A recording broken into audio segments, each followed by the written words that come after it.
Basilica Minore del Santo Niño, ang pinakamatandang simbahan sa Pilipinas. Ang Basilica Minore del Santo Niño sa lungsod ng Cebu ang pinakamatandang simbahang Katoliko sa Pilipinas.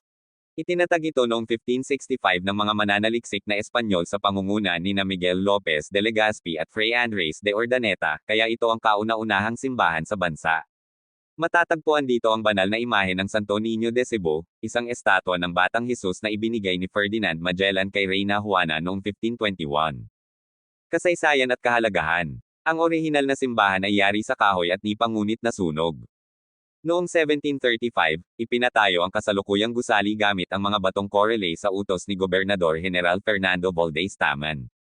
Noong 1965, itinanghal itong isang minor basilica ni Pope Paul VI bilang bahagi ng 400 taong anibersaryo ng Kristyanismo sa Pilipinas. Isang mahalagang lugar ng paglalakbay panampalataya lalo na tuwing Sinulog Festival, isang taunang pagdiriwang bilang parangal sa Santo Niño. Katangiang arkitektural. Ipinapakita nito ang pinaghalong Baroque at Romanesque na arkitektura. May payak ngunit maringal na harapan na may detalyadong ukit at isang kampanaryo. Sa loob, makikita ang isang malaking altar na may gintong palamuti at mga relihiyosong pinta. Kahulugan sa relihiyon at kultura. Sentro ito ng pananampalataya para sa maraming Katolikong Pilipino. Ang imahe ng Santo Niño ay itinuturing na milagroso, kaya dinarayo ng libu-libong deboto taon-taon. Bahagi ito ng mayamang kasaysayan at kultura ng Cebu. Nais mo bang malaman pa ang tungkol sa Sinulog Festival o ang detalyadong disenyo ng basilika?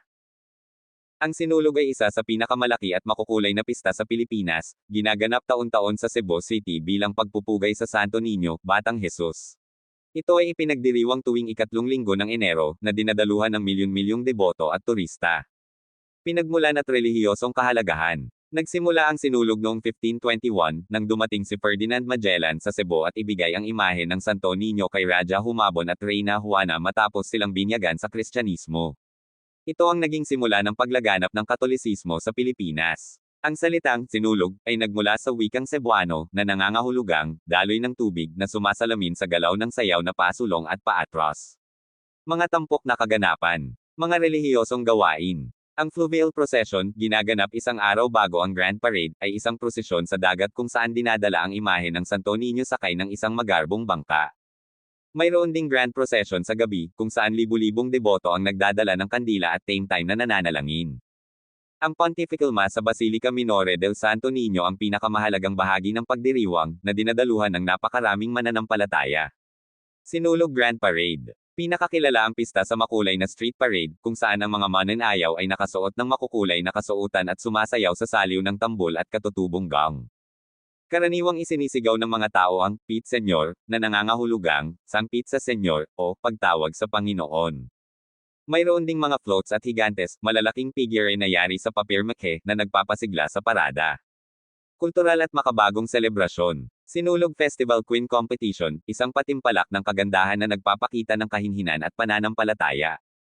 Mga konsyerto, party, at fireworks sa Cebu City, kaya nagiging halo ng tradisyon at modernong kasiyahan ang pista. Ang sinulog sa kabataan ay nagbibigay daan sa mga kabataan upang mapanatili ang kultura ng sinulog. Epekto sa turismo at ekonomiya. Dahil sa sinulog, milyon-milyong turista ang bumibisita sa Cebu, na siyang nagpapalakas sa lokal na ekonomiya sa pamamagitan ng turismo, pagkain, at iba pang negosyo. Karaniwan ng puno ang mga hotel at fully booked ang mga flights, at nagiging buhay na buhay ang buong lungsod sa pagdiriwang.